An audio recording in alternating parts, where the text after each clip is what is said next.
welcome back to the Quarry garden. And it's been some time since I've published a video, and that's mainly because I haven't been here. I've been out of the UK on an extended holiday, something we planned just before COVID, but only just managed to make it happen this year. So I've been away from the garden for about 5 weeks now. Never left the garden that long before, probably won't again. But it's been about 6 weeks now since I actually gardened. I've been catching up on hedging and grass cutting since I came back. But now it's all about here cutting back perennials. And I thought I would start here in the white garden because for some reason the white garden videos appear to be the most popular and most watched videos that I've actually published. Not quite sure why. White gardens seem to appeal to a lot of people. So I thought this is a good place to start again and pick it up again. So I'm going to cut back some perennials today, and I'm going to add a perennial. It's a Japanese anemone, and I'm going to add them here. So I've got something for this time of year. But all of these perennials have actually done really well on this side of the garden, and this is the side that does get the most sun. These milk parsleys have been fabulous this year, although I have missed an awful lot of the flowering. The Joe Pyeweed in the centre has done really well, and as have the dahlias and certainly the climbing roses. On the other side, it's another story. So the border on the other side suffers greatly because of this large sycamore tree that we have here, and the border will be under full shade from round about late spring right through now until autumn time. And some of the plants are not doing well this year.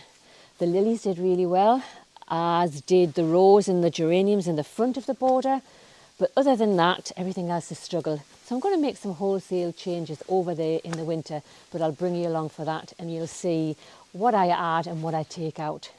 But let's for now remove all of these sweet peas. This is a perennial sweet pea, so I'm going to remove all of this and possibly this as well.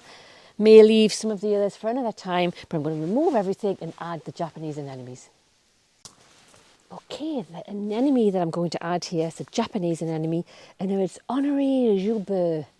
It's a beautiful single flower, single white flower with lovely pinkish purpley undersides to the petals. Very pretty, beautiful addition to the white garden. I'm going to add two. I may get a third one because I really do like them. They tolerate most soils, acidic, alkaline. They're not a fussy plant. They like to be kept well watered. They like moist conditions, but they don't like to be waterlogged, particularly in the winter months, because they will rot and they won't return the following year. Grown them before, they can spread. They get a bit of a bad press because of that, but you just need to keep a watchful eye on them. I certainly don't have a problem here in the Quarry garden. So I'm going to add this one. The soil is really good here. I added an awful lot of compost in the spring and nothing's really grown in this section of the garden apart from the sweet pea at the back here.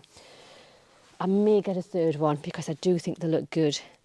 Just give me that bit of flower, bit of colour, late summer, early autumn, and I may replicate that on the other side.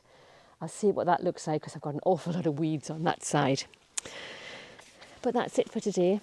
And I normally finish the videos with wildlife that passes through the Quarry garden or birds.